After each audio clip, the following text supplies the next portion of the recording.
Hello everyone, good morning good morning good morning. आ जाओ फटाफट। Good morning. थोड़ा लेट हो गया यार स्टार्ट करने में क्लास। भूख लग गई थी मुझे बहुत जोर से। Good morning good morning.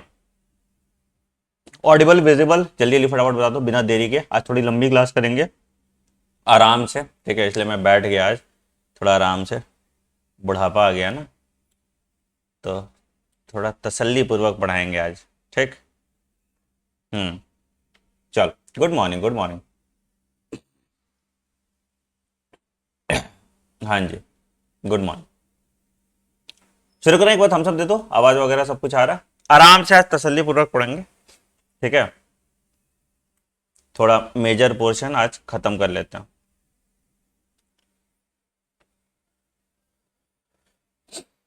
बढ़िया, बढ़िया, ठीक है। वैसे तुम पीजी के सारी क्लासेस देखोगे ना, तो सारे टीचर आपको बैठ के पढ़ाते हैं। मैं तो थोड़ा जवान हूँ तो मैं थोड़ा बहुत खड़ा हो जाता हूँ, but usually. Good morning good morning. बढ़िया बढ़िया बढ़िया, ठीक। हाँ जी, गुड मॉर्निंग। आज चैप्टर 2 के नोट्स कंप्लीट वाले भेज दोगे क्या आफ्टर एडिंग दो स्ट्रक्चर? अरे रहने देना, स्ट्रक्चर का क्या करना, वो बनता है ना बेटा, वो टीम बनाती है। टाइम लगेगा उस नोट्स में ना, जैसा नोट्स तुमने देखा था चैप्टर 1 का बना था, वो टाइम लगेगा, वो किताब के फॉर्म में बनता है, वो धीरे धीरे बनता रहेगा। तुम्हारे काम लायक नोट्स हो गया बेटा, जरूरत ही नहीं है उसमें। जितना मैंने लिखवा दिया है, उसके स्ट्रक्चर के बिना उसके अलावा तुमको कुछ जरूरत है ही नहीं, तो परेशान मत। चलो, मैं थोड़ा खिसक जाऊँ और साइड। सेटअप ठीक लग रहा है ना? हाँ हाँ, आराम से तसल्ली पूर्वक पढ़ेंगे आज, ठीक है? हाँ, चलो। हम्म। चल बढ़िया, शुरू करें। अरे अब फिर आज ताम झाम नहीं, आज आज कोई क्वेरी नहीं, कल क्लास के ऐसे ही गया था ना एकदम। आज पढ़िए, अब हो गया। शांत, शांत। अब पढ़ाई पे ध्यान दीजिए। क्या करना तुमको? कितने क्लास बच्चे लाइव क्लास अटेंड करते हैं? हाँ, काम से मतलब रखो अपने। हाँ, फर्स्ट ईयर में तीनों सब्जेक्ट पढ़ाएंगे। अब चलो, हो गया। जब आएगी वो एक्स्ट्रा कोर्स वाली तो बात कर लेंगे, पहले यहां पढ़ लो बेटा। हर्षित, स्पैम मत करो।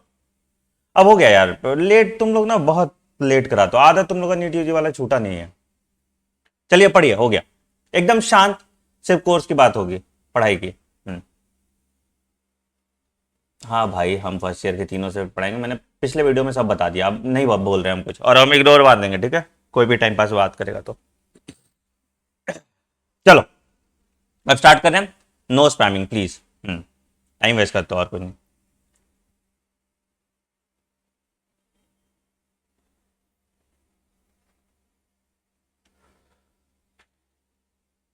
हाँ चलो,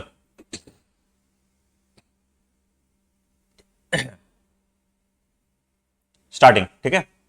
मैं कुछ नीचे रख दूं ताकि हैंग वैंग ना करे। थोड़ा तो मेरे क्लास में पनौती वनौती भी हो जाती है। एक सेकंड, इसके नीचे कुछ रख देते हैं ताकि।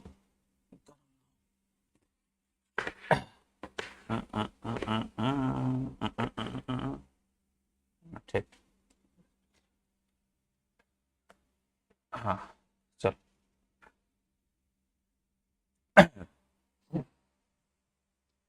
चलिए, शुरू करते हैं।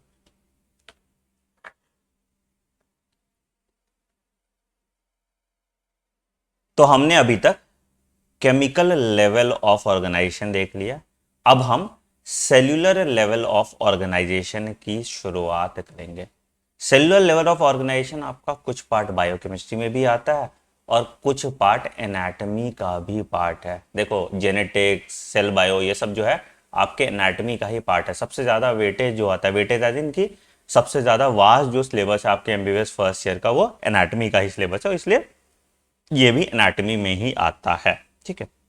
अब अगर मैं सेल के स्ट्रक्चर की बात करूं, तो आपने एक टिपिकल यूकैरियोटिक सेल देखा होगा, जिसमें क्या क्या चीजें आपको देखती होंगी। अगर टिपिकल यूकैरियोटिक सेल है और एक एनिमल सेल है, हम ह्यूमंस की बात करें यहाँ तो ऑब्वियसली एनिमल सेल होगा। तो एनिमल सेल में सबसे पहले क्या होता है? सबसे पहला चीज जो आपको देखने को मिलेगा, that will be plasma membrane,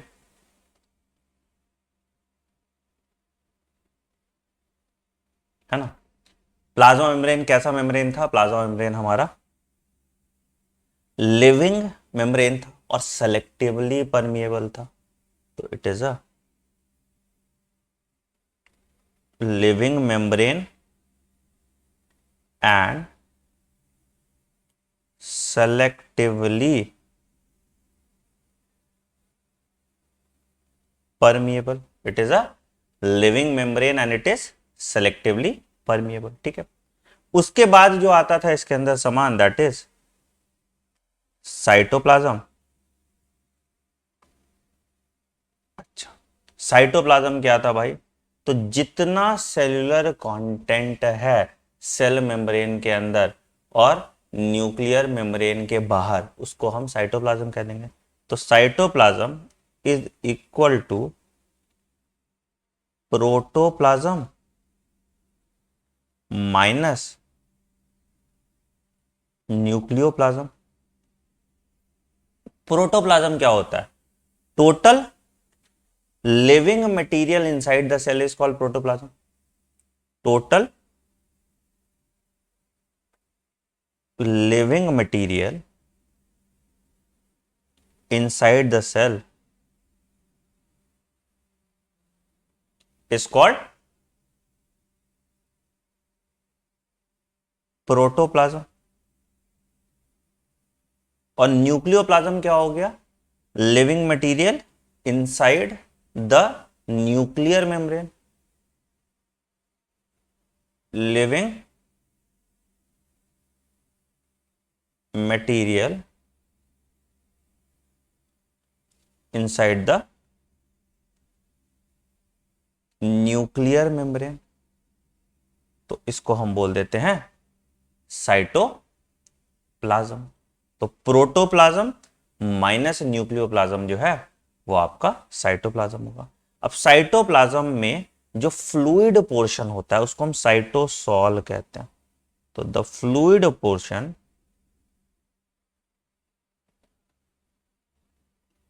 inside the cytoplasm is called cytosol। ठीक ठीक है, इज कॉल्ड साइटोसॉल। क्या होगा साइटोसॉल में? It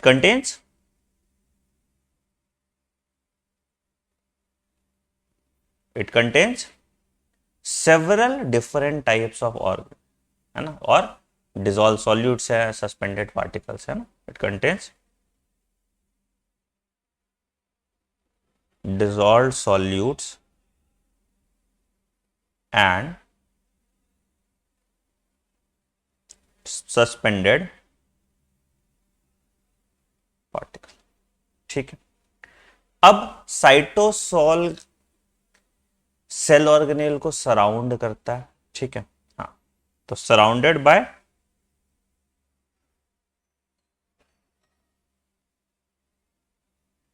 cytosol are several cell organelles. अच्छा, हम यूकैरियोट्स की बात कर रहे हैं, तो ये जो सेल ऑर्गेनेल है ये कैसे है? मेम्ब्रेन बाउंड है। बिल्कुल, ये जो सेल ऑर्गेनेल है कैसे है? ये आपके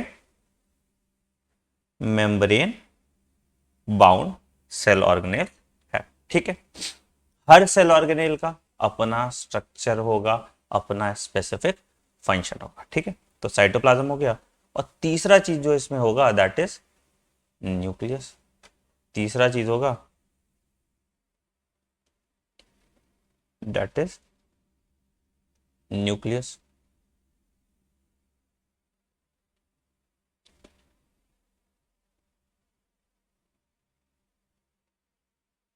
ठीक है, तो न्यूक्लियस क्या है भैया? न्यूक्लियस में जहां पे जेनेटिक मटेरियल रहेगा, तो पहला site of genetic material and it regulates the entire function of cell, ठीक, या ऑफ सेल इधर ही लिख लो सेल, ठीक है, हाँ बिल्कुल, एक्सेप्ट सेंट्रोजोम या राइबोसोम, तो यहां पे लिख लो with a few exception, with a few exception, ठीक है, यहां पे प्रॉब्लम सॉल्व हो गया तुम्हारा, ठीक है। तो ये बात होगी तुम्हारे न्यूक्लियस की, तो ये कंपोनेंट्स हैं तुम्हारे, मेजर कंपोनेंट जो है तुम्हारे सेल के हैं, ठीक। शुरुआत करते हैं हम लोग सबसे पहला कंपोनेंट से, that is plasma membrane.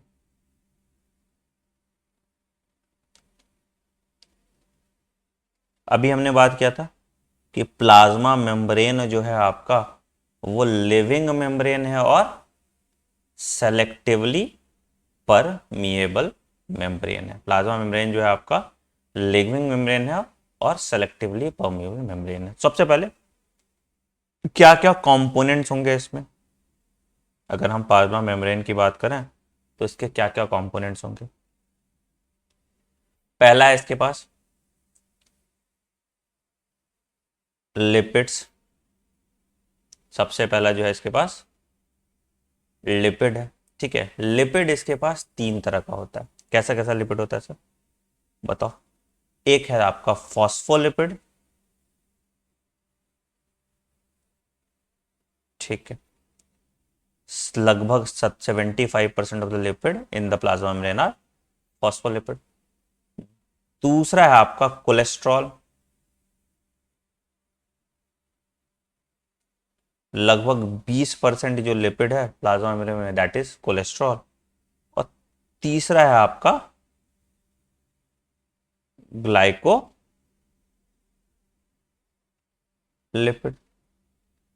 Glycolipid कितना हो गया बचा हुआ, जो बाकी पार्ट है, जो 5% पार्ट हो गया, दैट इज ग्लाइकोलिपिड। तो सबसे पहले तो इसके पास लिपिड है, सबका फंक्शन हम लोग अभी देखेंगे। उसके बाद क्या था सर, इसके पास है प्रोटीन्स।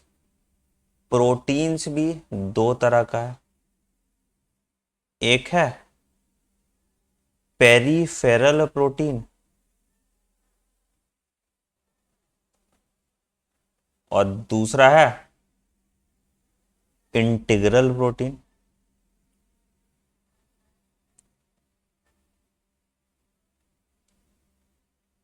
ठीक है, और भी टाइप ऑफ प्रोटीन्स होते हैं जिसके बारे में भी हम थोड़े बाद में देखेंगे, ठीक है, ठीक है।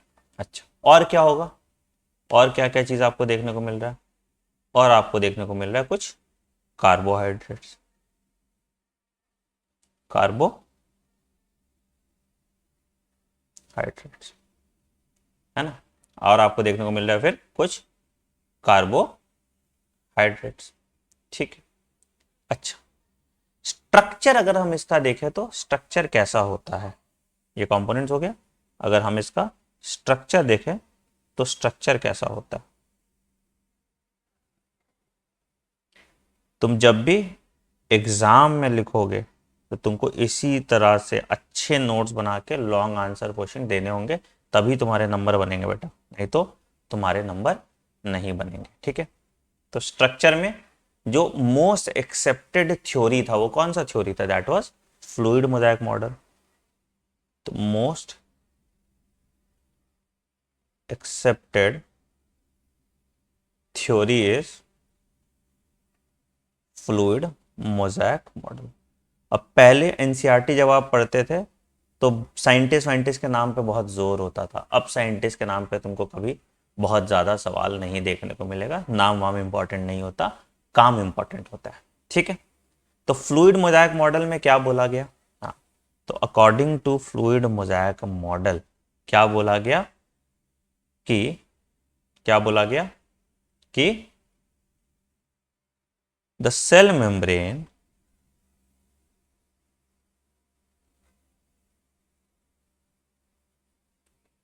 is made of a lipid bilayer, ठीक है। कौन कौन टाइप ऑफ लिपिड थे उसने हमने बोल दिया था, and proteins are embedded in it and proteins are embedded in it। ठीक है, कुछ प्रोटीन इसमें फ्री फ्लोटिंग है और कुछ प्रोटीन एंकर्ड है ना। तो some proteins are free floating, जैसे समंदर में आइसबर्ग फ्लोट करता है, while others are anchored at specific sites।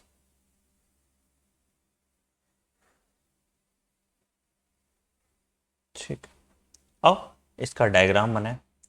तो अगर हम लिपिड बाइलेयर की बात करें, अगर हम लिपिड बाइलेयर की बात करें तो आपको क्या बोला, पहला तो फॉस्फोलिपिड देखो कहाँ कहाँ। तो लिपिड बाइलेयर में हमने पिछले चैप्टर में ही पढ़ा था, जब केमिकल स्ट्रक्चर देखा था हमने फॉस्फोलिपिड देखा था। तो फैटी एसिड चेन के कारण हाइड्रोफोबिक टेल बनता था और ऊपर वाला जो फॉस्फेट वाला पार्ट था डेट वाज पोलर हेड या हाइड्रोफिलिक हेड। तो इस तरह से तुम्हारा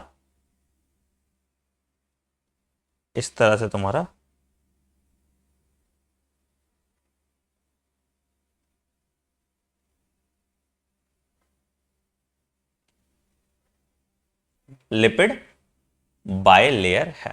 ठीक है, इस तरह से तुम्हारा लिपिड बाइलेयर है। ठीक है, अब इस लिपिड बाइलेयर में तुमको कुछ प्रोटीन जो है वो ऐसे सरफेस पे दिख जाएंगे, कुछ प्रोटीन जो है तुमको सरफेस पे दिख जाएंगे।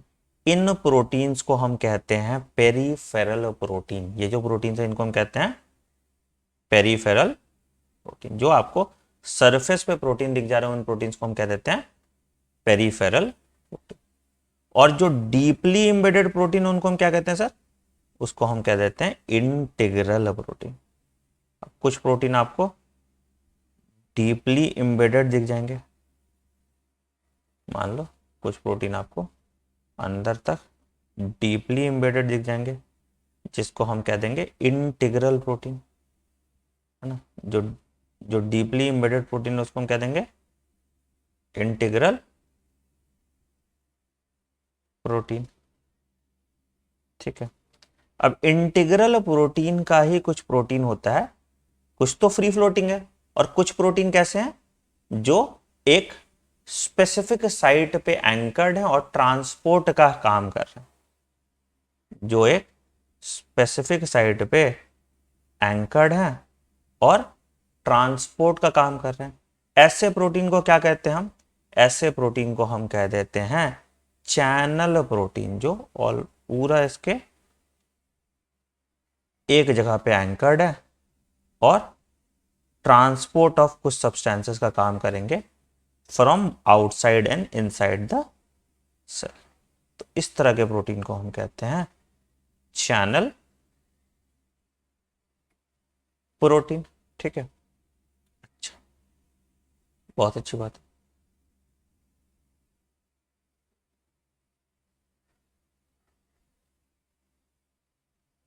ठीक, ठीक है, तो अगर ये,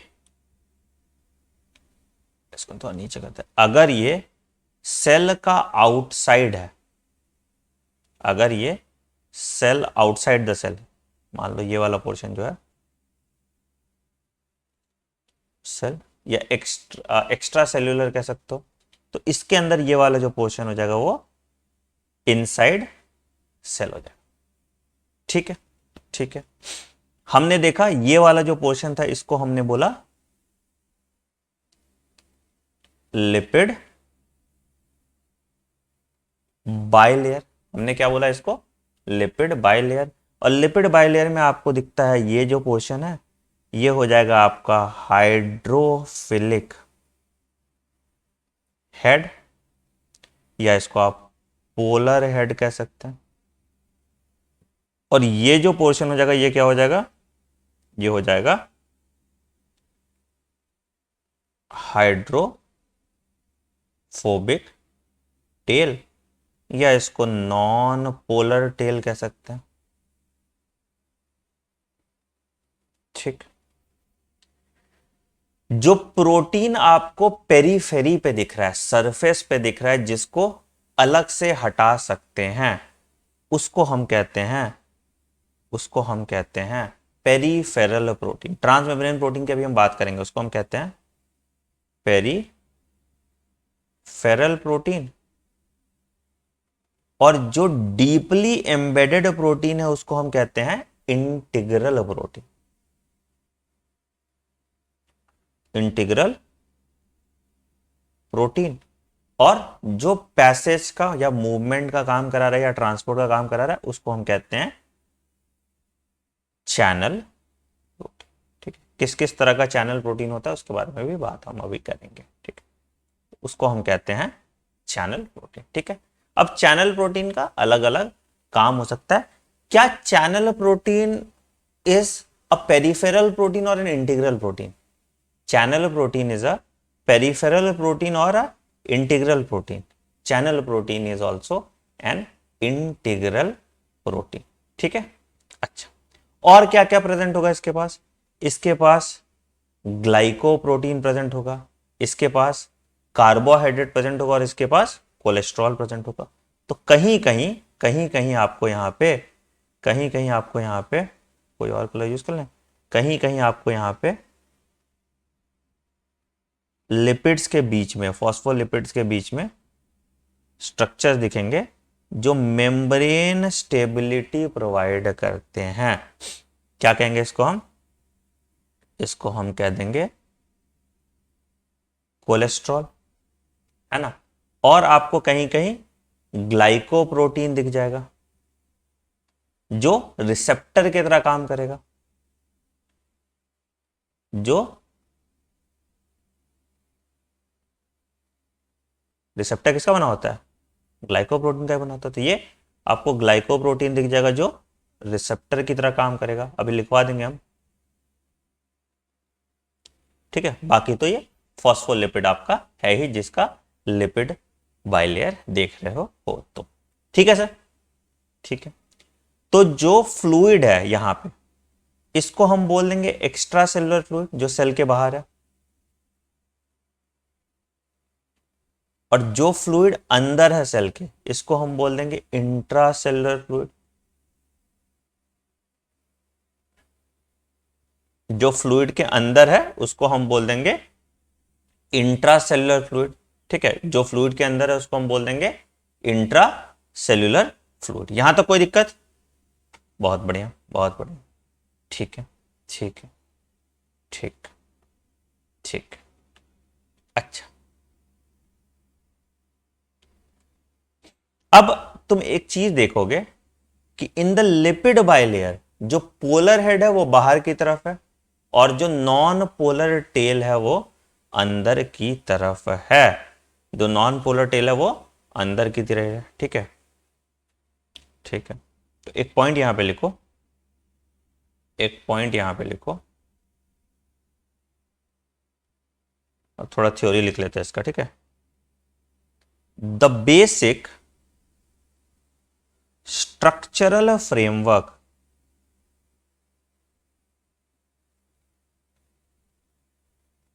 of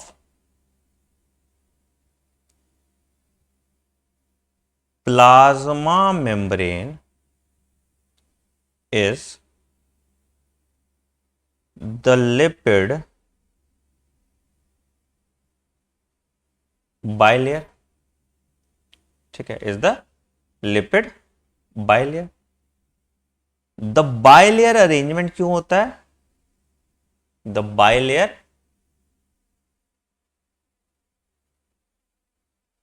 arrangement occurs because the lipids are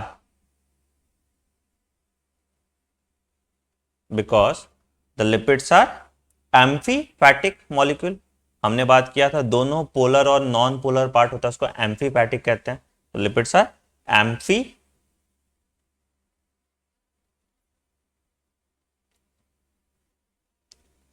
aliphatic molecules, तो क्या होगा, has both polar and non polar parts, दोनों पार्ट होंगे इसके बाद। ठीक है, ठीक है। पोलर पार्ट कौन सा होगा, that is the hydrophilic head, that is the hydrophilic head. तो the polar part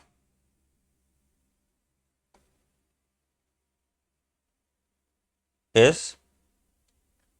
the phosphate containing, phosphate था ना, phosphate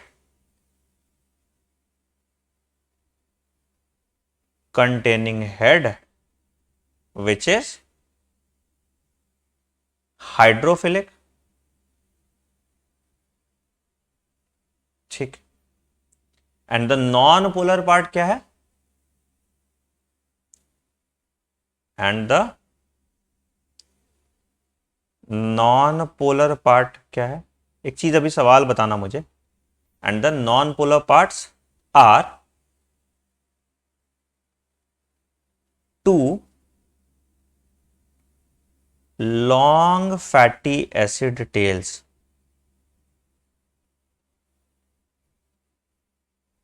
which are हाइड्रोफोबिक। अच्छा एक चीज बताओ, जो ये नॉन फैटी एसिड टेल है, ये सैचुरेटेड होगा या अनसैचुरेटेड होगा, ये सैचुरेटेड होगा या अनसैचुरेटेड होगा, ये सैचुरेटेड होगा या अनसैचुरेटेड होगा,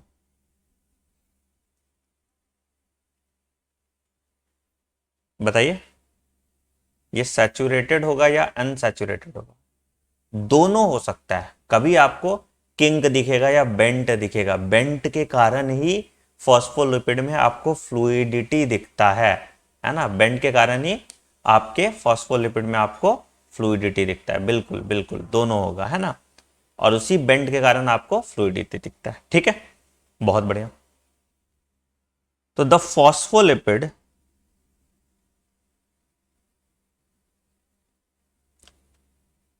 molecules orient themselves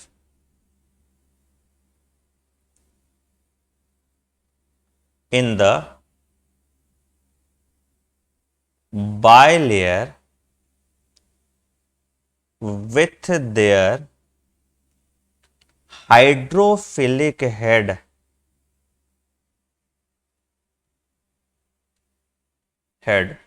facing outward, बाहर की तरफ है। ठीक है, ठीक है, and the hydrophobic tell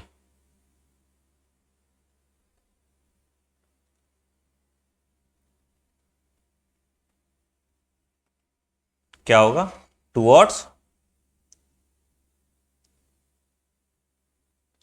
the interior. क्या फायदा है इससे, क्या फायदा है इससे, अगर अंदर की तरफ रहेगा हाइड्रोफोबिक टेल तो it will prevent, it prevents the hydrophobic tell. अब उसको पानी से दिक्कत है, तो बाहर की तरफ रहेगा तो पानी भी आ सकता है ना, एक्स्ट्रा सेलुलर फ्लूइड में तो पानी होगा, तो it prevents the hydrophobic tell from aqueous environment. अंदर रहेगा तो कुछ नहीं होगा, एक्वस, ठीक है, it prevents the hydrophobic tell from aqueous environment. ठीक है सर, उसके बाद बात करेंगे कोलेस्ट्रॉल की। अच्छा, कोलेस्ट्रॉल के बारे में हमने पढ़ा था, कोलेस्ट्रॉल पोलर था या नॉन पोलर था, या दोनों था, कोलेस्ट्रॉल पोलर था या नॉन पोलर था, या दोनों था,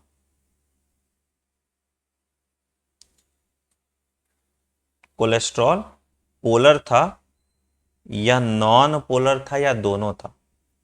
तो कोलेस्ट्रॉल मॉलिक्यूल कैसा है?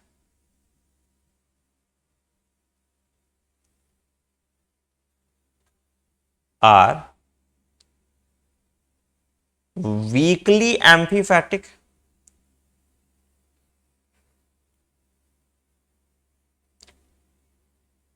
ठीक ठीक, इट इज वीकली एम्फीपैथिक। दोनों था, बिल्कुल। क्यों दोनों था? क्योंकि उसके पास OH भी था। अगर OH है तो चार्ज होगा, चार्ज होगा तो पोलर होगा। तो इट इज वीकली एम्फीपैथिक। जो पोलर पार्ट है वो बहुत कम एरिया में होता है। ठीक है, ठीक है। It is weekly amphipathic and is well spread across the phospholipid layer। तो फॉस्फोलिपिड लेयर के बीच बीच में ये पाया जाएगा। ठीक है, ठीक है, ठीक है। अब यहां पे एक बहुत इंपॉर्टेंट पॉइंट है समझना। हाँ एग्जैक्टली, इसलिए स्टेरॉल बोलते हैं, बिल्कुल सही बात है। तो द टाइनी OH, अब समझ में आएगा मैंने क्यों पढ़ाया था तुमको केमिकल बेसिस, है ना, इसी कारण से, ताकि तुमको इस चैप्टर्स में दिक्कत नहीं आए। तो the tiny OH group is the only polar region. Cholesterol का स्ट्रक्चर हमने देखा तो OH आता था, है ना, is the only polar region of cholesterol.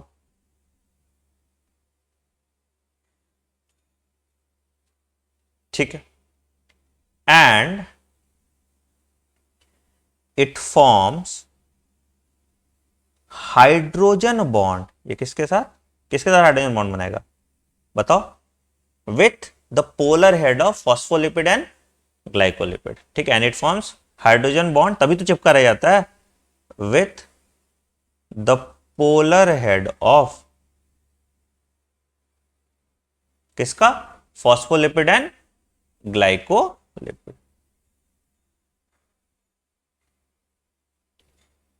Lipid and glycolipid. ठीक है सर, ठीक है, ठीक है, ठीक है। अच्छा, ये हो गया। ठीक, तो जो OH ग्रुप है, ये OH ग्रुप जो है, ये क्या बना दिया? ये हाइड्रोजन बॉन्ड बना दिया तुम्हारा पोलर हेड ऑफ फॉस्फोलिपिड और ग्लाइकोलिपिड के साथ। ठीक, बाकी पार्ट क्या करेगा? बाकी पार्ट क्या करेगा? बाकी पार्ट जाके एडजस्ट हो जाएगा वहीं में, ताकि वो मेम्ब्रेन स्टेबिलिटी दे पाए, है ना। तो द स्टिफ, दूसरा पॉइंट लिखो, the stiff steroid, the stiff steroid ring and hydrocarbon tell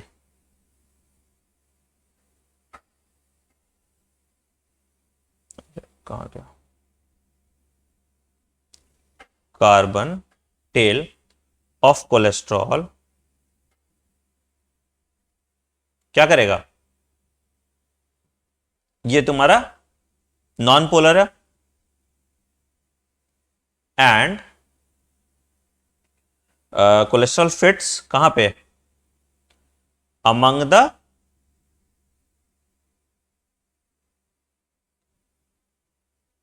fatty acid tails of phospholipid and glycolipid.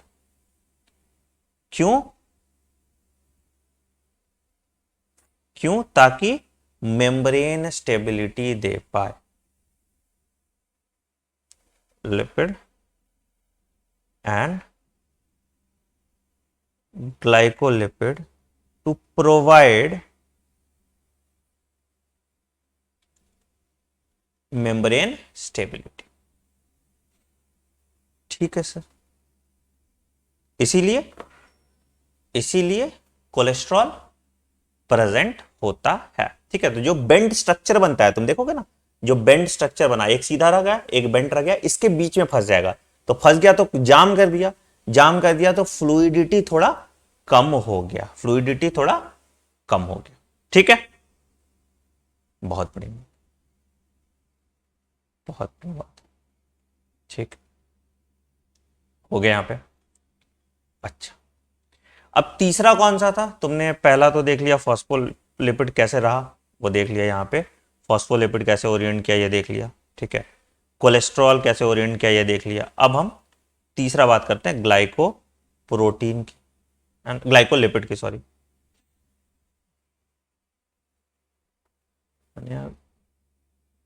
Glyco protein भी दिया, वैसे ग्लाइकोलिपिड भी हो जाएगा ना, यहाँ पे ग्लाइकोलिपिड, हाँ ग्लाइकोलिपिड ही लिखा है ना, हाँ ठीक है, यहाँ पे ग्लाइको प्रोटीन डाल दिया, ग्लाइको प्रोटीन ग्लाइकोलिपिड दोनों हो सकता है। ठीक है, हाँ, चल आइए, तो the carbohydrate groups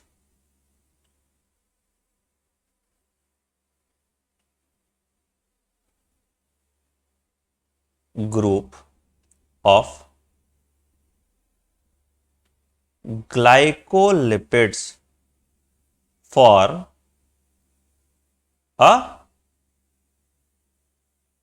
polar head, ठीक है, it will form a polar head, obviously carbohydrate group, ठीक है, and their fatty acid tails are non polar. तभी तुमको ग्लाइकोलिपिड या ग्लाइकोप्रोटीन का एक पार्ट सरफेस पे दिखता है और बाकी पार्ट एम्बेडेड अंदर की तरफ दिखता है। ठीक है, तो यहां पे देखो कि ग्लाइकोलिपिड अपीयर, बहुत इंपॉर्टेंट पॉइंट है ये, only in the membrane layer in the membrane layer that faces the extracellular fluid, दिखाया था मैंने अभी, extra cellular fluid, faces the extra cellular fluid. ठीक है सर, ठीक है सर, तो दोनों ग्लाइकोलिपिड और ग्लाइकोप्रोटीन, जहां पे ग्लाइकोप्रोटीन देख रहे हो, ऐसे ही तुम यहां पे ग्लाइकोलिपिड भी बना सकते हो। मान लो कि तुमने यहां पे ऐसे, तो हमेशा जो ग्लाइकोलिपिड तुमको दिखेगा कहां पे दिखेगा? एक्स्ट्रा सेल्यूलर लेयर पे ही दिखेगा। और इसके वजह से जो तुम्हारा इसका प्लाज्मा मेम्ब्रेन का स्ट्रक्चर होता है वो कैसा हो जाता है? वो एसिमेट्रिकल हो जाता है ना। इसी की वजह से तुम्हारा जो प्लाज्मा मेम्ब्रेन का स्ट्रक्चर हो जाता है कैसा हो जाता है? वो एसिमेट्रिकल हो जाता है। ठीक है, तो इसीलिए faces the extra cellular fluid which makes the two side of lipid bilayer asymmetric, अलग अलग हो गया ना, ए सिमेट्रिक। ठीक है, which makes the two side of the lipid bilayer asymmetric. समझ में आया? समझ में आया? ठीक है, तो ये तुम्हारा, हमने लिपिड की बात कर ली, अब प्रोटीन्स की बात करते हैं कि प्रोटीन्स का अरेंजमेंट कैसे हो रहा है। तो दूसरा टॉपिक लिखो, arrangement of membrane proteins. Membrane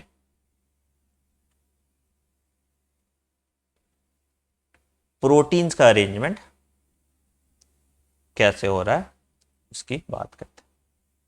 तो दो तरह का प्रोटीन है, क्या?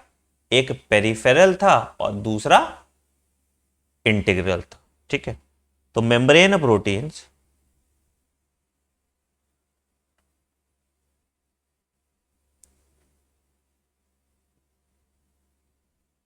Are of two types. सबसे पहला integral protein.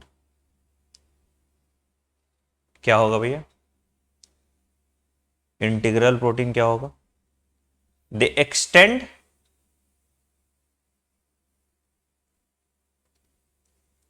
Into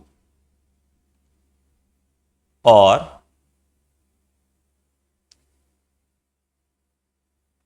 through the lipid bilayer, through the lipid bilayer among the fatty acid chain, among the fatty acid chain नहीं होगा, टेल्स होगा ना, among the fatty acid tails and are अंदर तक घुसा हुआ है and are firmly embedded in it, firmly embedded in, ठीक है, ठीक है। बहुत ज्यादातर जो इंटीग्रल प्रोटीन होते हैं वो ट्रांस मेम्ब्रेन प्रोटीन होते हैं। क्या होता है ट्रांस मेम्ब्रेन प्रोटीन, वो भी समझो। Most of the integral protein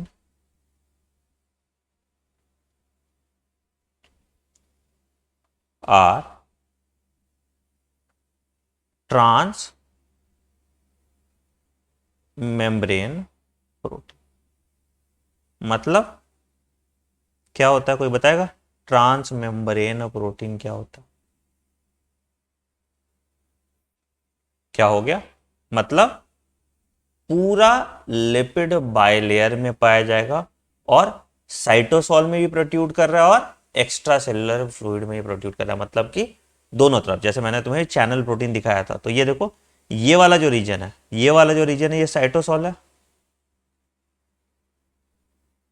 या इंट्रासेलुलर फ्लूइड हो गया, और ये वाला जो रीजन है that is extracellular fluid. तो it will protrude into the lipid bilayer और क्या हो जाएगा, और क्या हो जाएगा, और आधा जो है तुम्हारा ईसीएफ की तरफ रहेगा, आधा जो है तुम्हारा आईसीएफ की तरफ। हाँ बिल्कुल, मेम्ब्रेन के आर पार कर जा रहा है, तो इसी कारण से, ठीक है।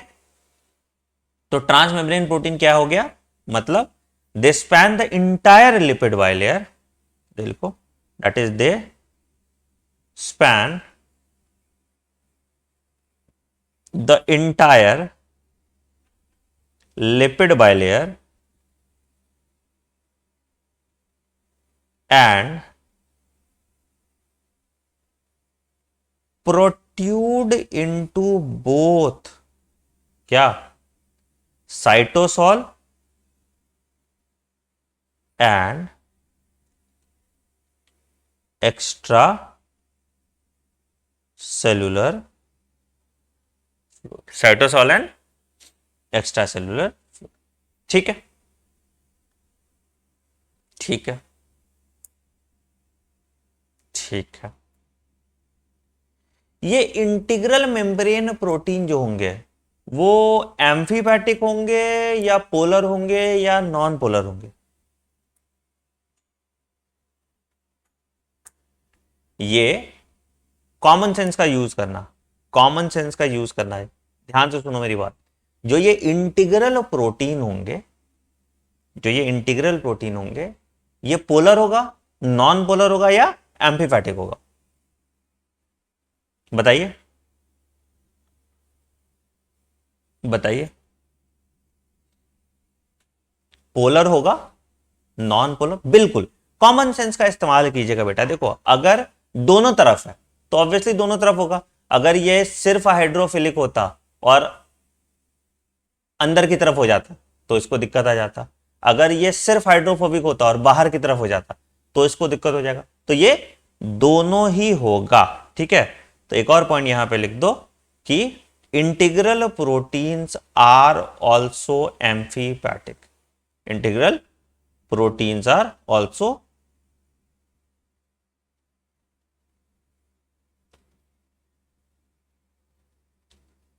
are also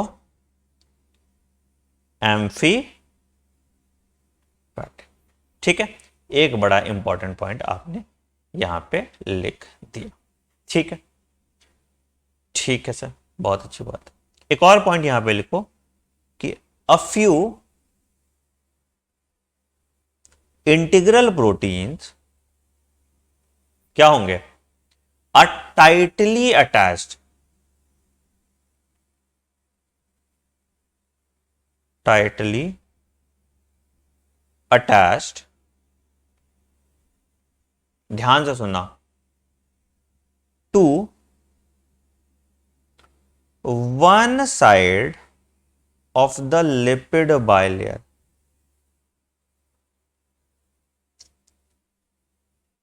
to one side of the lipid bilayer by forming covalent bond with the fatty acids।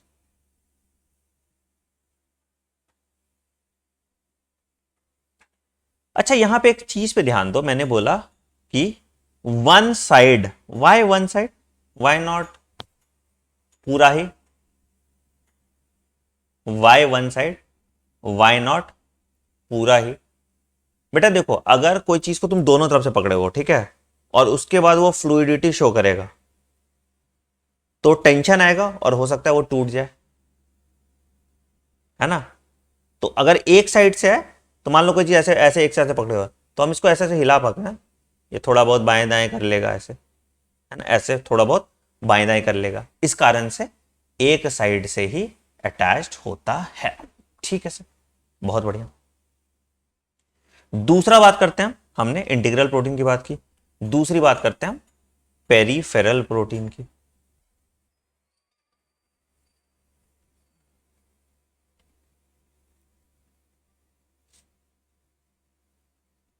ठीक है, तो पेरीफेरी पे पाया जा रहा है, तो they are not firmly embedded in the membrane.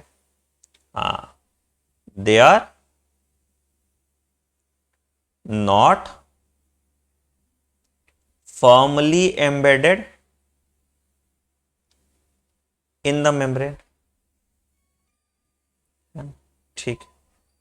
And किस वाले साइड से ये जुटेगा, ये किससे जुटेगा, ये पोलर होगा या नॉन पोलर होगा पहला, और ये किस साइड से जुटेगा, कॉमन सेंस का इस्तेमाल कीजिए। सरफेस पे है, सुपरफिशियली है, और ज्यादातर तुमको पेरिफेरल प्रोटीन एक्सट्रिंसिक साइड पे दिख रहा है, बताइए। They are not firmly embedded in the membrane. They associate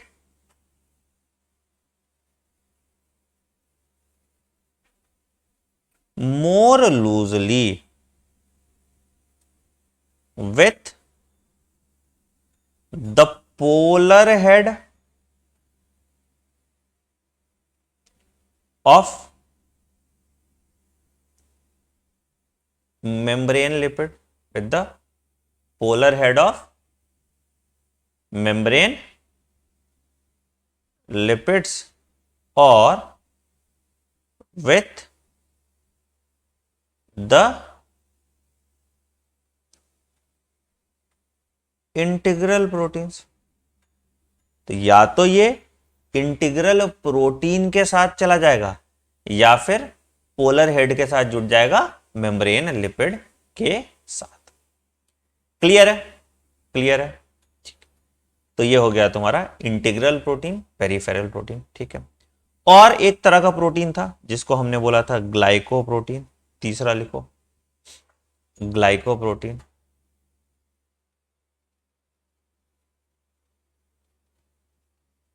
ठीक, ग्लाइकोप्रोटीन क्या होगा, बताओ।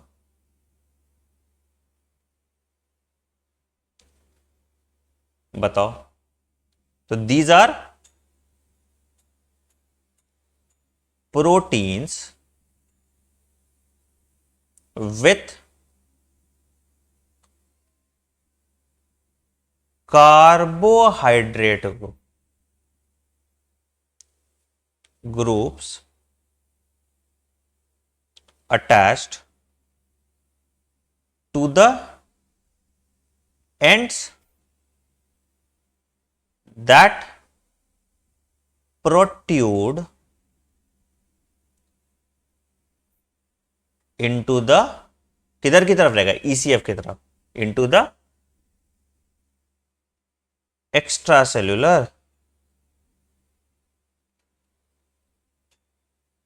fluid। ठीक है, ठीक है, अच्छा, ठीक। तो ग्लाइकोप्रोटीन मैंने देखा एक, एक हमने देखा था ग्लाइकोलिपिड। यहां पे एक पॉइंट यहां पे ऐड कर दो, पॉइंट यहां पे ऐड कर दो कि द कार्बोहाइड्रेट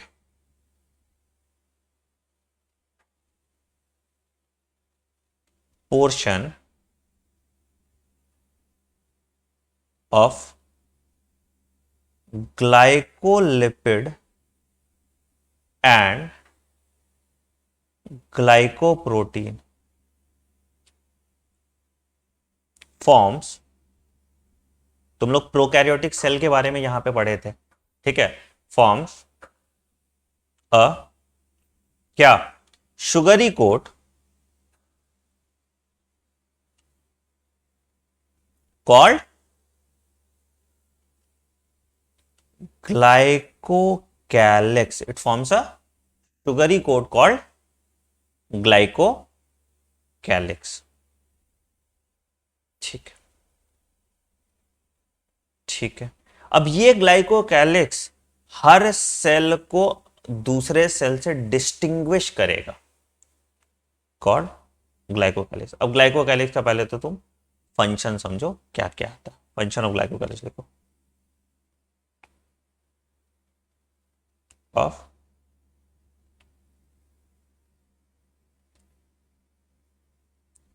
हाँ, सबसे पहला फंक्शन क्या फंक्शन है सर, क्या फंक्शन है ये, तो it acts as a cell recognising device, मतलब एक सेल को दूसरे सेल से डिस्टिंग्विश कर रहा है, ठीक है। तो it enables cells to recognise one another. पहला पॉइंट क्या है, सेल को रिकॉग्नाइज करने से रहा, अच्छा, ठीक है। तो इससे क्या हुआ कि मेरा WBC है मान लो, तो वो कोई फॉरेन पार्टिकल को डिटेक्ट कर सकता है और उसका फैगोसाइटोसिस कर सकता है, हाँ बिल्कुल रिसेप्टर की तरह काम करेगा, ठीक है। अच्छा, दूसरा क्या होता है, it enable cell to adhere, चिपकने का भी काम करता है, ठीक है। It enables cells to adhere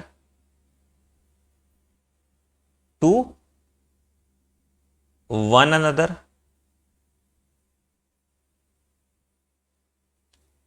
and क्या करेगा, प्रोटेक्शन का भी काम करता है, एंड प्रोटेक्ट्स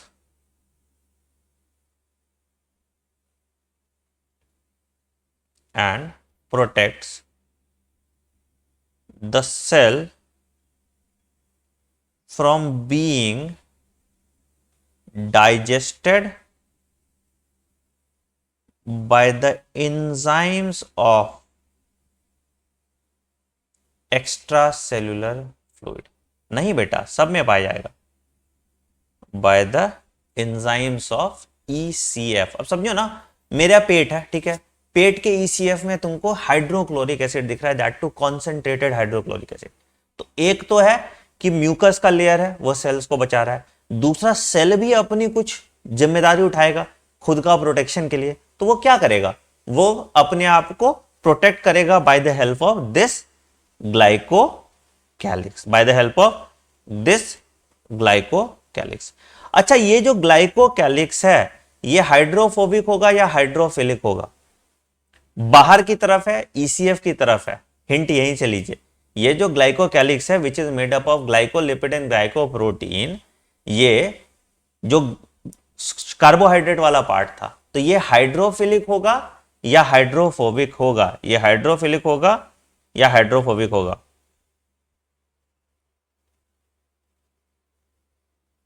ठीक है, तीसरा पॉइंट लिखो, इट विल बी हाइड्रोफिलिक, बिल्कुल सही बात। ठीक है, तो the hydrophilic property, the hydrophilic property इसको गिलगिला सा बनाता है, प्रॉपर्टी ऑफ द ग्लाइकोकैलिक्स, तो मतलब इसको पानी से एफिनिटी होगा, calyx attracts a film of a film of क्या, fluid to the surface of cells which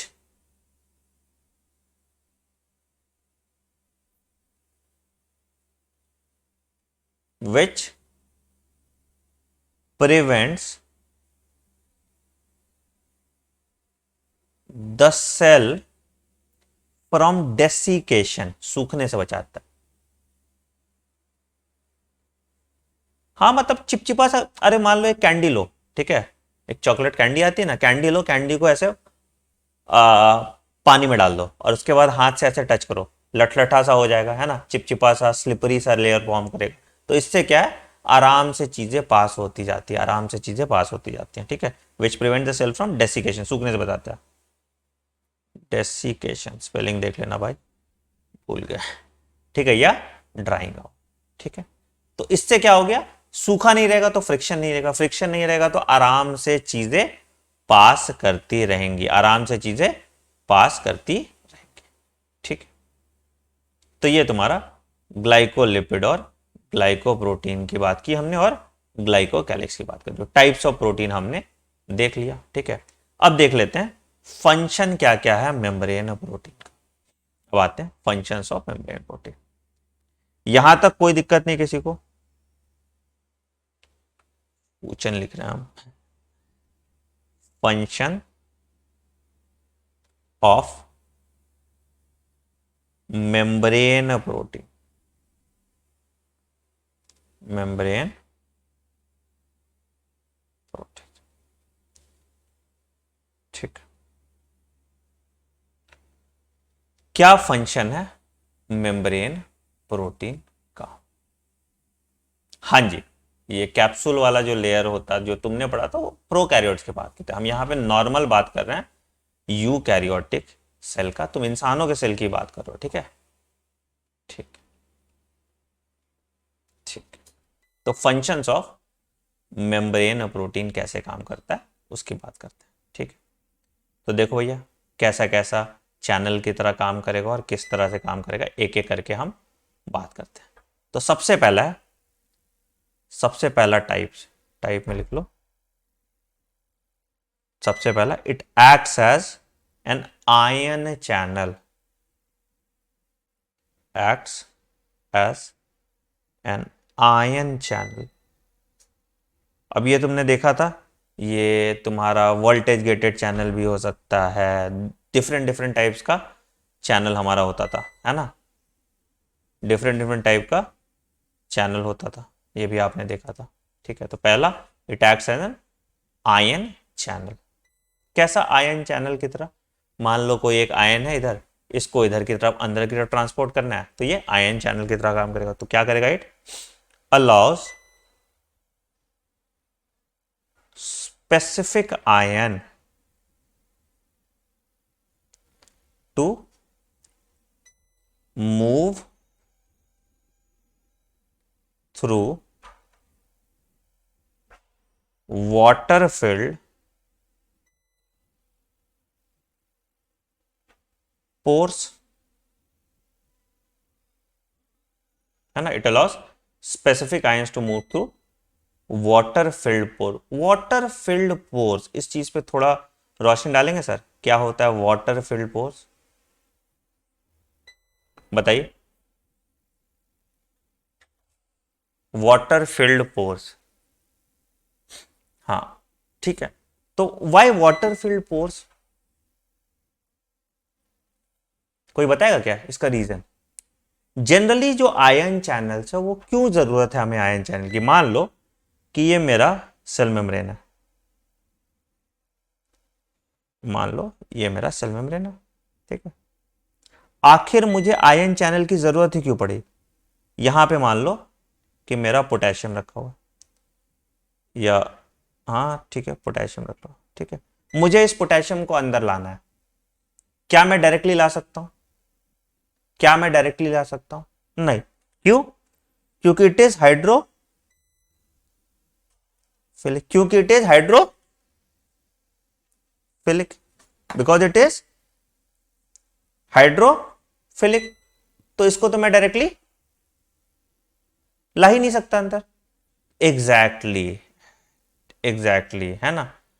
तो अगर इसको हमको हाइड्रोफोबिक के थ्रू पास कराना है, हाइड्रोफोबिक टेल के थ्रू पास कराना है, तो हमको क्या होगा? हमको आयन चैनल रखना होगा। अब आयन चैनल में हमको इसके हाइड्रोफिलिक नेचर का ख्याल रखना पड़ेगा, मतलब पानी देना पड़ेगा, तभी ये उसके थ्रू पास कर पाएगा। उसको कुछ लालच दोगे तभी तो पास करेगा ना, तो वो लालच इज वाटर। समझ में आया? तो it is filled with water filled pores, ठीक है। ठीक है, एक पॉइंट यहां पे लिख लो, हाँ बिल्कुल एक पॉइंट यहां पे लिख लो कि most ion channels are selective, most ion channels are selective, मतलब they allow only a single type of ion to pass through it, ठीक है। that is they allow only a single type of ion to pass through it, ठीक है sir, ठीक है sir. तो ये आ गया acts as an ion channel, ठीक है। अब ये जो आयन चैनल होगा ये बेसिकली कैसा होगा? ये मेजॉरिटी कैसा आयन चैनल होगा? मेजॉरिटी जो होगा ये इंटीग्रल इन नेचर होगा, ठीक है। ठीक है, तो ये कैसा हो जाएगा? ये इंटीग्रल होगा, इंटीग्रल प्रोटीन ही है। ये कैसा होगा? ये इंटीग्रल प्रोटीन ही होगा, ठीक है। बहुत बढ़िया। दूसरा, दूसरा अदर इंटीग्रल प्रोटीन किसके तरह काम करेंगे? अदर इंटीग्रल प्रोटीन्स क्या होगा? Acts as carriers. कैरियर क्या करेगा? कैरियर क्या करेगा? सेलेक्टिवली एक चीज को मूव करेगा, दूसरे चीज को रहने देगा। तो दोनों में डिफरेंस क्या है? आयन चैनल और कैरियर्स में डिफरेंट क्या है?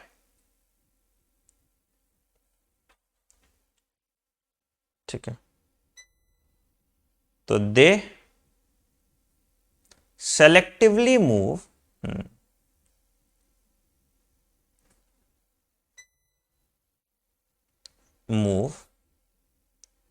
क्या? दे selectively move a polar substance, they selectively move a polar substance or ion from one side of the membrane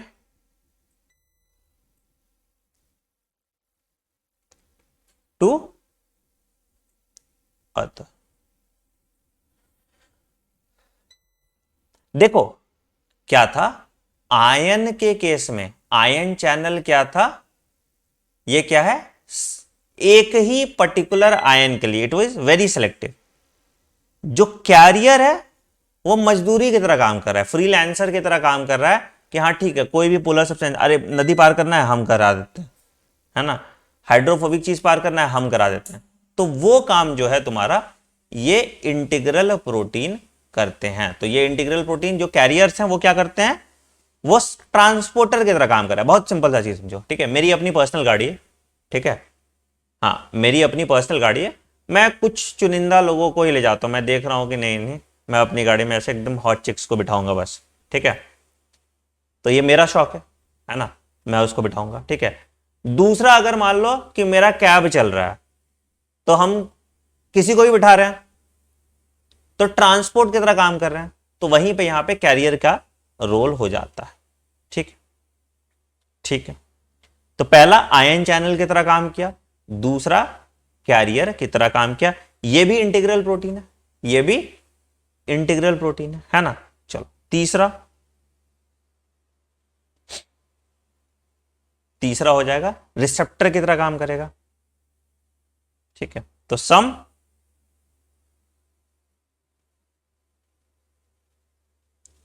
integral protein called receptor serves as cellular recognition site, serves as cellular recognition site। अच्छा, क्या हो जाएगा इस cellular recognition site से, तो मतलब हर receptor किसी एक स्पेसिफिक टाइप ऑफ मॉलिक्यूल के साथ ही बाइंड करेगा, हर रिसेप्टर किसी एक स्पेसिफिक टाइप ऑफ मॉलिक्यूल के साथ बाइंड करेगा। तो याद रखो, तो each type of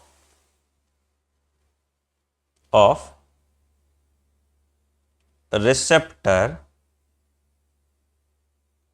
will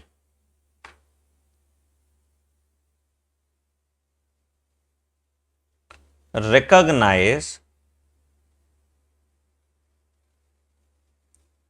and bind to a specific type of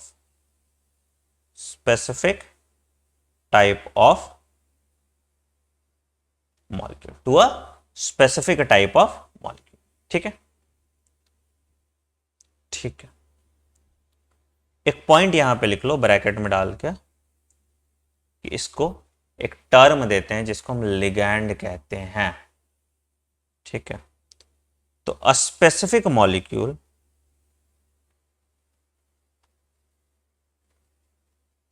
that binds to a receptor is called, कोई भी चीज किसी के साथ बाइंड करता है उसको क्या कहते हैं, लिगैंड, लटक के चला गया, है ना, is called a ligand of that receptor.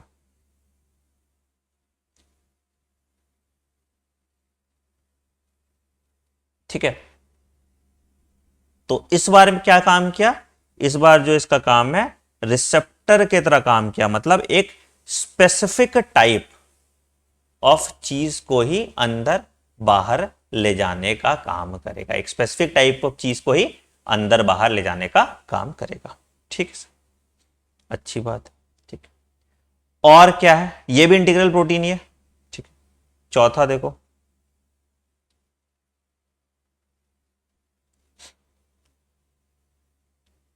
Some integral protein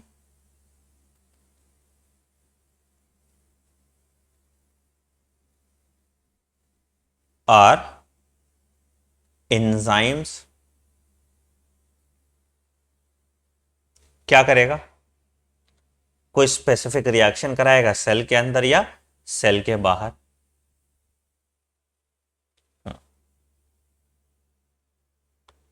first बेटा, फर्स्ट। ठीक है, अभी समझा देते हैं, थर्ड पॉइंट पे मैं समझा देता हूं। ठीक है, some integral proteins are enzymes that catalyze specific chemical reaction।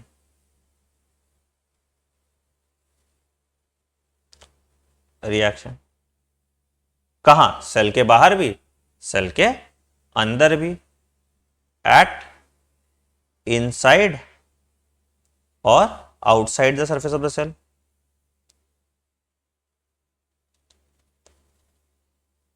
Surface of the cell. ठीक, फिर ये क्या काम कर सकता है? ये लिंकर की तरह भी काम कर सकता है। हाँ बिल्कुल, एटीपीएस, बिल्कुल सही बात बेटा। या तुम F0 F1 प्रोटीन था जिसके पास एंजाइम था एटीपीएस, है ना? तो बिल्कुल बिल्कुल ठीक है। अच्छा, दूसरा लिंकर्स की तरह भी काम करेगा। इंटीग्रल प्रोटीन्स में also serve as linkers। ठीक है, लिंकर्स क्या काम करेगा? लिंकर्स क्या काम करेगा?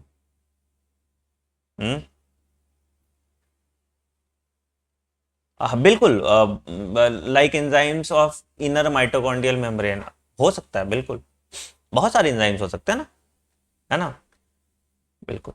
तो इंटीग्रल प्रोटीन्स में ऑल्सो सर्व एज, अभी हम लोग रिवाइज कर लेंगे इसको, ठीक है, टेंशन मत। लिंकर्स ये क्या करेगा? विच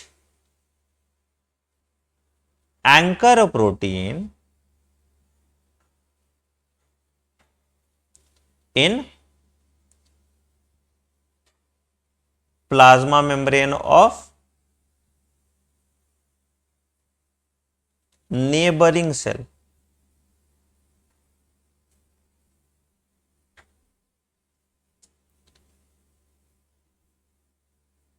ठीक है, तो क्या करेगा? प्रोटीन्स को एंकर करेगा प्लाज्मा मेम्ब्रेन के नेबरिंग सेल से। क्या होगा इससे?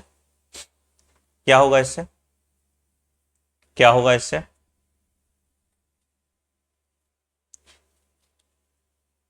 क्या होगा इससे? बताओ। जंक्शन फॉर्म करेगा, लीकेज प्रिवेंट करेगा, है ना? तो दोनों की तरह काम करेगा। तो इंटीग्रल प्रोटीन में also serve as linkers which anchors proteins in plasma membrane of neighbouring cells. ठीक है, अच्छा ठीक। दो की नोट या फुट नोट लिख लो, उसके बाद फिर हम लोग ये वाला पूरा मेम्ब्रेन वाले पे एक बार बात कर लेंगे फिर से, ताकि तुम्हारा रिव्यू हो जाए। ठीक है, तो पहला, दो फुट नोट लिख लो यहां पे। पहला फुट नोट ये लिखो कि पेरिफेरल प्रोटीन भी एंजाइम और लिंकर की तरह काम करता है। ट्रांसपोर्ट में पेरिफेरल प्रोटीन का काम नहीं होगा। ठीक है, पहला point, peripheral proteins also serve as enzymes and linkers। Peripheral protein also serves as enzymes and linkers। ठीक है, और जो तुम्हारा मेम्ब्रेन ग्लाइकोलिपिड और ग्लाइकोप्रोटीन है वो क्या करेगा? वो सेल आइडेंटिटी मार्कर की तरह काम करता है। रिसेप्टर तुमने वो देखा था, वैसा ही काम करता है, बिल्कुल। तो membrane glycoprotein and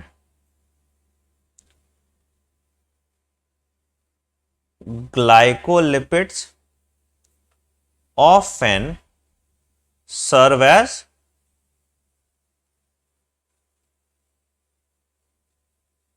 cell identity markers.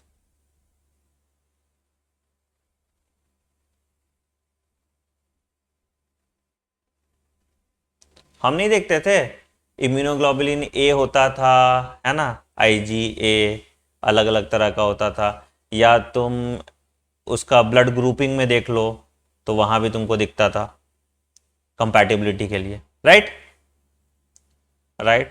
चलो अब बेसिकली तुमको पूरा डिफरेंशिएशन इन सब का एक बार समझा देते हैं। तो सबसे पहली बात करते हैं हम, अगर हम आयन चैनल की बात करें तो आयन क्या हो रहा है कि एक स्पेसिफिक टाइप ऑफ आयन, जैसे तुमने देखा सोडियम पोटेशियम पंप, तुमने देखा सोडियम का वोल्टेज गेटेड चैनल, तुमने देखा पोटेशियम का वोल्टेज गेटेड चैनल। तो एक स्पेसिफिक आयन के लिए अगर कोई इंटीग्रल प्रोटीन ट्रांसपोर्ट का काम कर रहा है तो उसको आयन चैनल कहते हैं।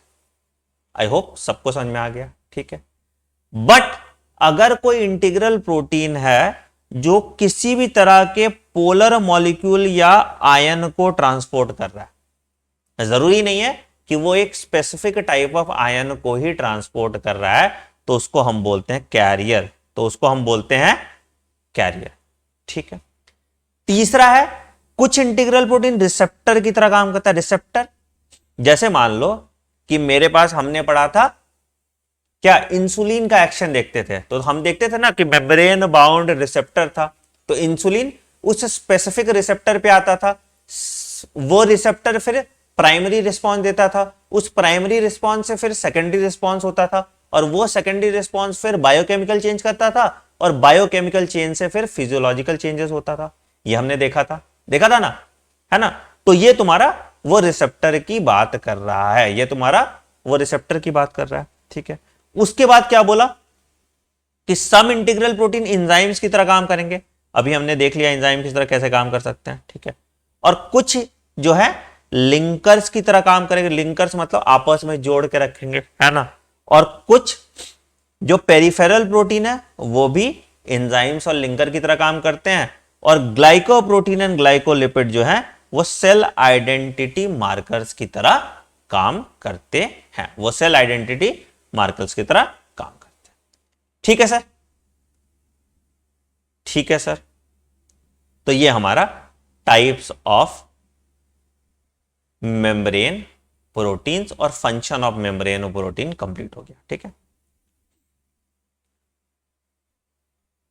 ठीक है।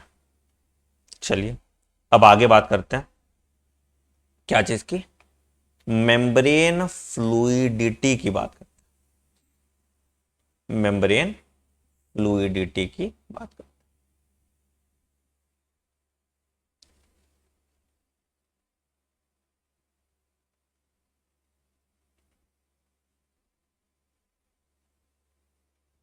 अच्छा लगता है, एक ही तरह से लिख लेते हैं,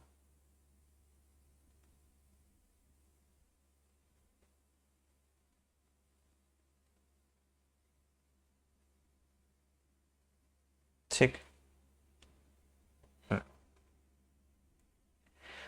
कैसे, हमने बोला कि फ्लूइड मोज़ेक मॉडल है, मतलब लिपिड जो है वो फ्लूइडिटी शो करता है, लिपिड जो है वो फ्लूइडिटी शो करता है, ठीक है। तो याद रखो, तो lipids in the fluid mosaic model of plasma membrane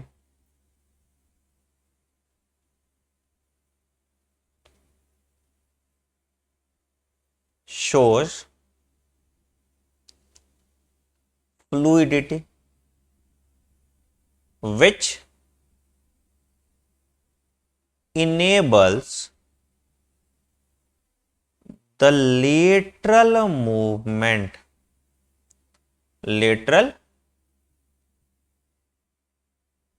of proteins within the lipid bilayer. एक पहले तुम पढ़ते थे कि lipid can flip flop but proteins can not. इसका वही मतलब था कि लिपिड ऐसे ऐसे कैसे फ्लूइडिटी शो कर देगा, but protein will not be able to show this fluidity overall within the lipid bilayer. ठीक है, ये चीज हम पढ़ते थे। क्या क्या चीज पे मेम्ब्रेन फ्लूइडिटी डिपेंड करेगा, या लिपिड फ्लूइड कैसे हैं, लिपिड फ्लूइड कैसे हैं। तो membrane fluidity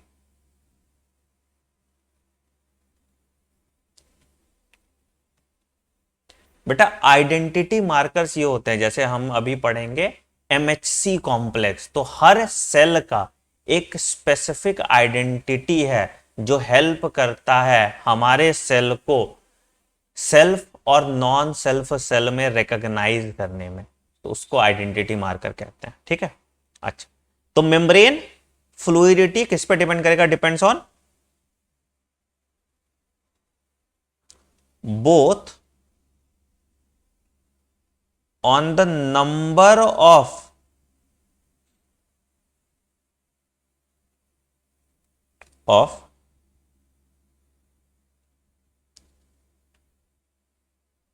double bonds in fatty acid chain, या फैटी एसिड टेल लिख लो। हाँ, जितना ज्यादा किंक होगा, जितना ज्यादा बेंट होगा, उतना ज्यादा फ्लूइड होगा। ठीक है, ठीक है, ठीक है, and the amount of cholesterol present.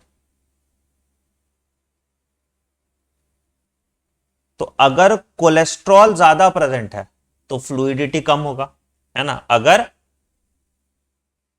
Amount of cholesterol ज्यादा है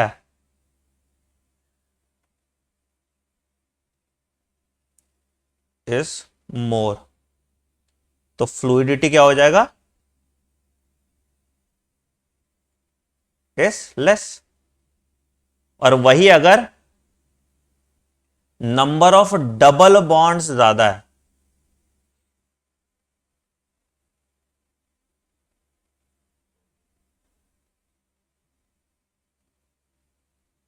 तो इसमें फ्लूइडिटी क्या हो जाएगा, बढ़ जाएगा। तो फ्लूइडिटी विल बी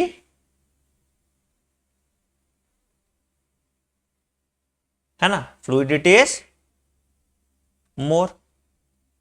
ठीक, ठीक है। अब क्या फंक्शन है इसका, फंक्शन देख लो, मेम्ब्रेन फ्लूइडिटी का फंक्शन क्या क्या, फंक्शन ऑफ मेम्ब्रेन फ्लूइडिटी हमारे किस काम है, why is this membrane fluid.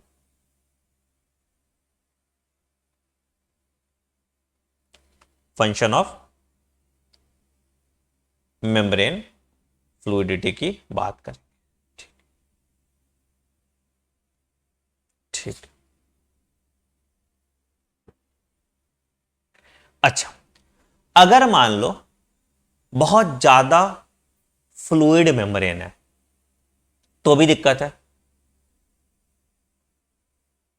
ठीक है, तो भी दिक्कत है। अगर मान लो बहुत कम फ्लूइड या बहुत रिजिड मेम्ब्रेन है तो ट्रांसपोर्ट में दिक्कत होगा, है ना। ठीक है, तो यही चीज आपको ध्यान रखना है। अच्छा, कोई पूछ रहा है कि सर ये अगर डबल बॉन्ड ज्यादा हो गया तो फ्लूइडिटी बढ़ा कैसे, अगर डबल बॉन्ड ज्यादा हो गया तो फ्लूइडिटी बढ़ा कैसे। तो बेटा देखो कैसे फ्लूइडिटी बढ़ता है वो तुमको समझाता हूं।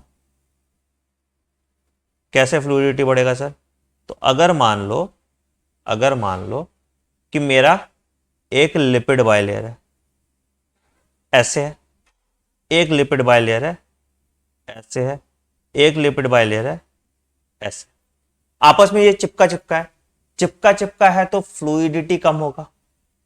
वही दूसरा यहां पे एक लिपिड बाइलेयर है, वो ऐसे है और ऐसे है, एक लिपिड बाइलेयर है वो ऐसे है और ऐसे है, एक लिपिड बाइलेयर है वो ऐसे है और ऐसे है। तो तो इनके बीच में गैप ज्यादा है ना, इनके बीच में बेंड के कारण गैप ज्यादा हो गया, तो इसके कारण इसकी जो फ्लूइडिटी है वो बढ़ गई। समझ में आया? इसकी जो फ्लूइडिटी है वो बढ़ गई। बहुत अच्छी बात, ठीक है।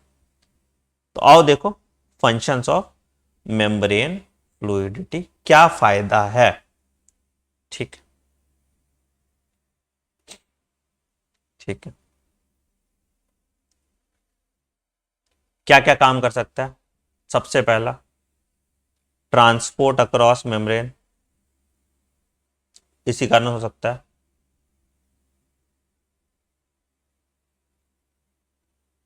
है ना। दूसरा, movement of membrane components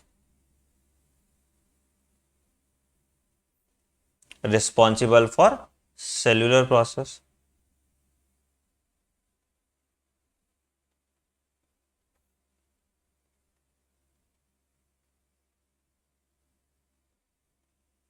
like cell का movement, growth, division and secretion. Exocytosis कर सकता है, एंडोसाइटोसिस कर सकता है, ठीक है। हाँ, कोलेस्ट्रॉल क्या करता है? कोलेस्ट्रॉल से फ्लूइडिटी कैसे कम हो जाए? तो कोलेस्ट्रॉल क्या होता है, जो डबल जो बेंट है, बेंट के बीच में जाके फंस जाता है, फिलर की तरह काम करता है ताकि मूवमेंट ना हो पाए। कोलेस्ट्रॉल क्या करता है? फिलर की तरह काम करता है ताकि मूवमेंट ना हो पाए, ठीक है, ठीक है। Secretion and formation of cell junction, formation of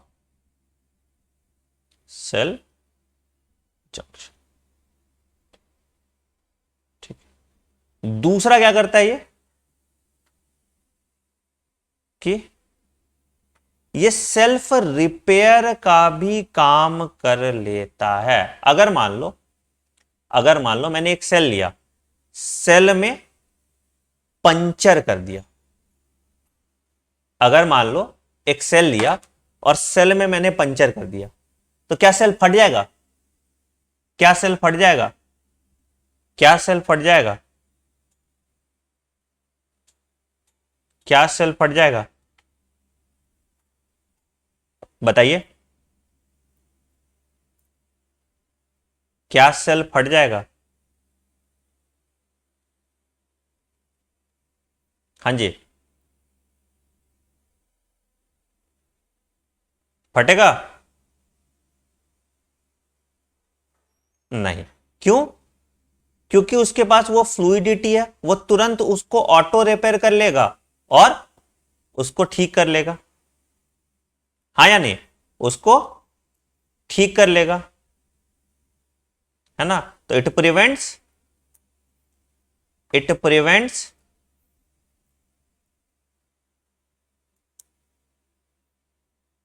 या इट अलाउज, लिख लो ऐसे, it allows the lipid bilayer to self seal if torn or punctured, ठीक है। तो इसी का यूज हम करते हैं इंट्रासाइटोप्लाज्मिक स्पर्म इंजेक्शन में। तभी ना हम डायरेक्टली उसके न्यूक्लियस में स्पर्म के डाल देते हैं, सॉरी ओवम के न्यूक्लियस में स्पर्म डाल देते हैं। तो इंट्रासाइटोप्लाज्मिक स्पर्म इंजेक्शन में क्या करते थे आईसीएसआई में, कि मान लो ये स्पर्म है, तो इस स्पर्म को डायरेक्टली हम ओवम के अंदर पेनिट्रेट करवा देते थे by the help of a needle. अगर मान लो ये फ्लूइड नहीं होता, फ्लूइड नेचर का नहीं होता, तो जैसे ही हम प्रिक करते फट जाता और ओवम खत्म हो जाता। तो यहां पे ये काम कर जाता है। ठीक है, ठीक है।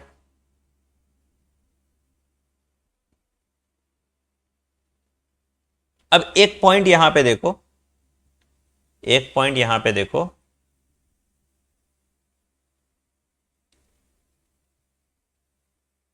डिस्पाइट द ग्रेट मोबिलिटी, एक पॉइंट यहां पे देखो, ऑफ मेम्ब्रेन लिपिड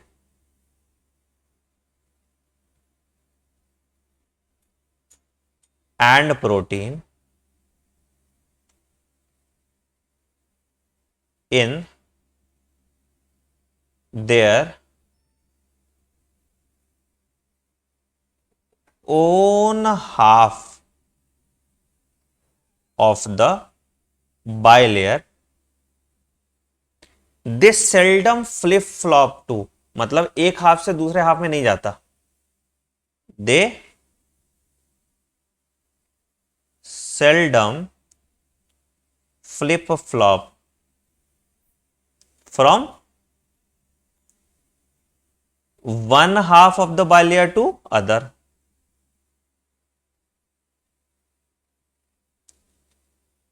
क्यों भाई, क्यों?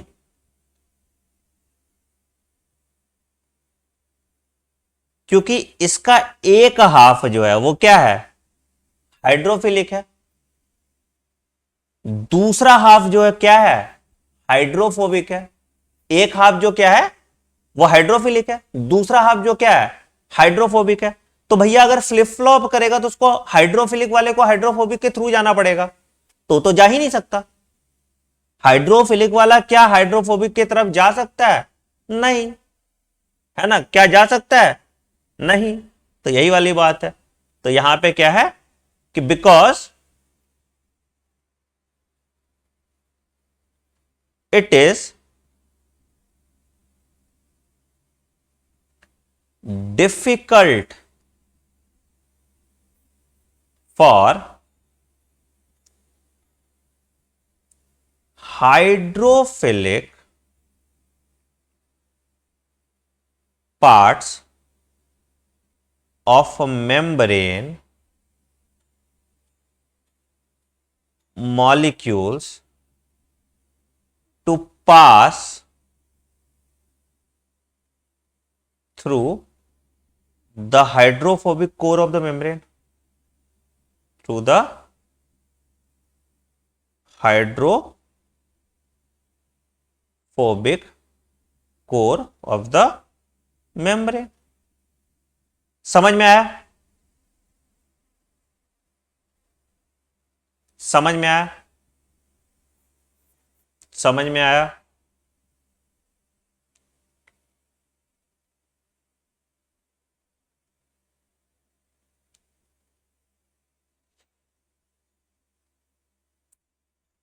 अच्छा, अब एक और चीज बताओ मुझे, एक और चीज बताओ, एक और थोड़ा दिमाग लगाना, ठीक है, थोड़ा दिमाग लगाना, थोड़ा दिमाग लगाना कि क्या फ्लूइडिटी का कोई रोल है या कोई एक्शन होगा टेम्परेचर पे? मतलब मान लो कि लो टेम्परेचर पे फ्लूइडिटी ज्यादा होगा या कम होगा, और हाई टेम्परेचर पे फ्लूइडिटी ज्यादा होगा या कम होगा। लो टेम्परेचर पे फ्लूइडिटी ज्यादा होगा या कम होगा, और या हाई टेम्परेचर पे फ्लूइडिटी ज्यादा होगा या कम हो जाएगा। बताइए।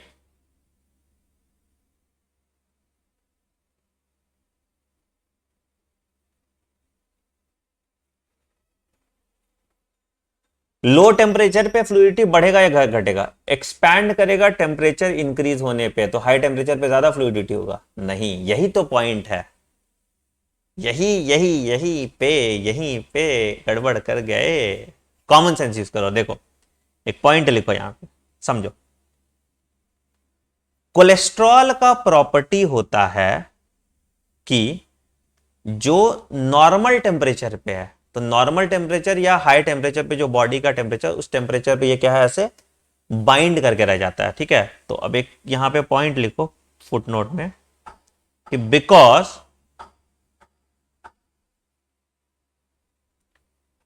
Of the way it forms, हमने देखा था हाइड्रोजन बॉन्ड बनाता था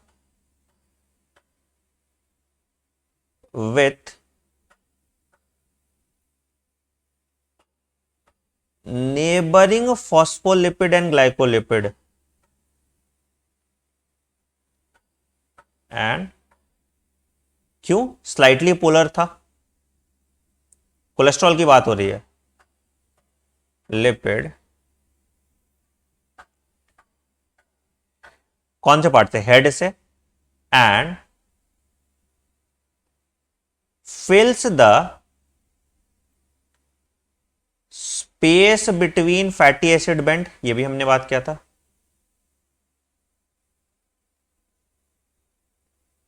टेल्स क्या करता है, cholesterol make the lipid bilayer stronger, तभी तो स्टेबिलिटी देता है ना। हाँ, cholesterol makes lipid bilayer stronger. Cholesterol makes the lipid bilayer stronger but less fluid. But less fluid at normal body temperature.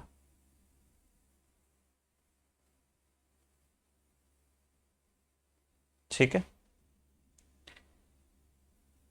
Low temperature पे क्या हो जाएगा, मेम्ब्रेन फ्लूइडिटी इंक्रीज कर देगा। तो एट लो टेम्परेचर जनरली सबको यही लगता है काइनेटिक एनर्जी बढ़ेगा तो फ्लूइडिटी बढ़ जाएगा। कोलेस्ट्रॉल स्पेसिफिकली उल्टा काम करता है। तो at low temperature cholesterol increases membrane fluid, at low temperature क्या करता है, कोलेस्ट्रॉल इंक्रीजेस मेम्ब्रेन फ्लूइडिटी। ठीक है बेटा, यहां तक किसी को कोई दिक्कत तो बताओ, कुछ ऐसा जो समझ में नहीं आया बताइए। ठीक है, मजा आया आज की क्लास में,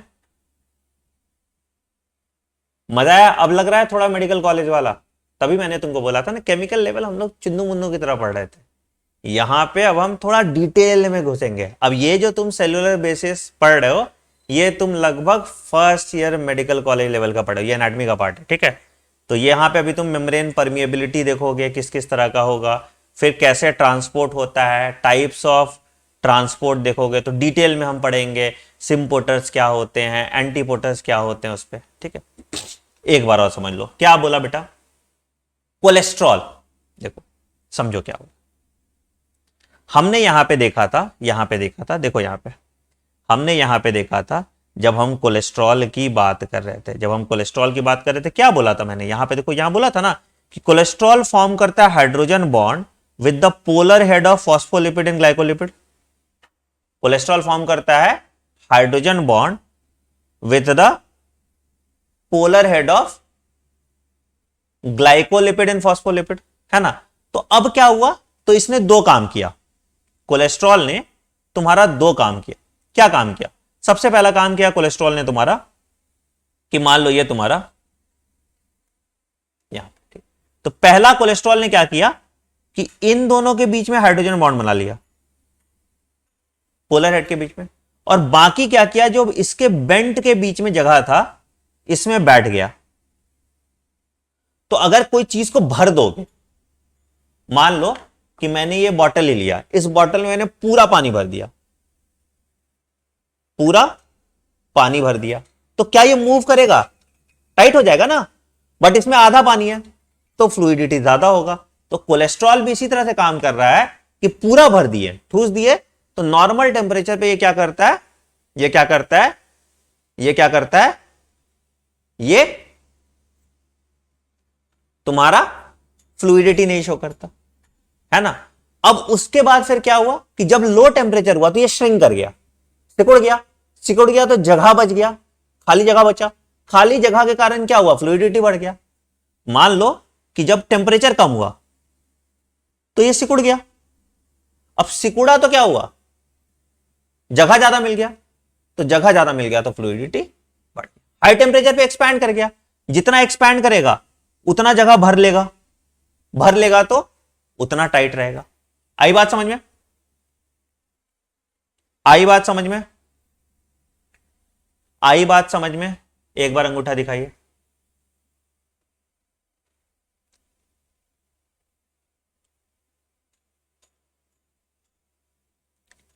है ना।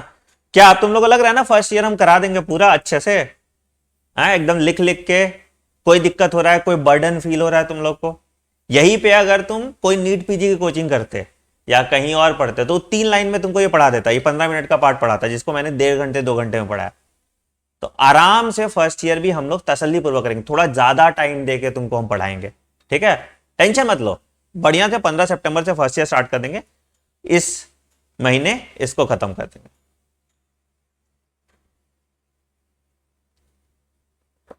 कर देंगे बेटा, लेक्चर नोट्स अपलोड कर, ठीक है।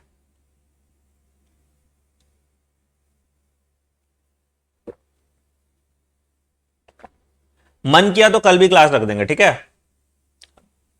नहीं, बाकी 3 ईयर हम नहीं पढ़ाएंगे बेटा, सिर्फ हम first year, MBBS first year की जिम्मेदारी मेरी है, बाकी तुम लोग को देखना होगा। हाँ,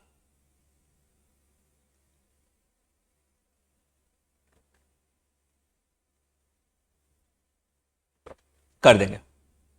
मजा है ना आज के क्लास में। सब बोला था सर 12th लेवल का आप पढ़ा रहे हो, बेटा बेस तो वैसे ही स्टार्ट होगा ना, जैसे मान लो तुम पहले पढ़ते थे, तुम 9th क्लास में पढ़ते थे mitochondria is the power house of the cell, फिर तुमने माइटोकॉन्ड्रिया के और डिटेल में घुसे, है ना। तो भाई हम्म, लो अभी मैं नोट्स अपलोड कर दे रहा हूं, ठीक है, नोट्स में वीडियो अपलोड कर, ठीक है। चलो बढ़िया, चलो मिलते हैं फिर। अगर मूड किया तो कल भी क्लास ले लेंगे, ठीक है, बता देंगे, टेलीग्राम पे अपडेट कर देंगे। टेलीग्राम सब ज्वाइन कर लो भाई, t.me/drnext001, यहीं पे अपना कम्युनिटी बनेगा जहां पे सारे डॉक्टर्स एक साथ बैठेंगे, है ना, ये ज्वाइन कर लो, ठीक, चलो बढ़िया, ठीक, चलो मिलते हैं अगले क्लास में, take care, bye bye, have a great day.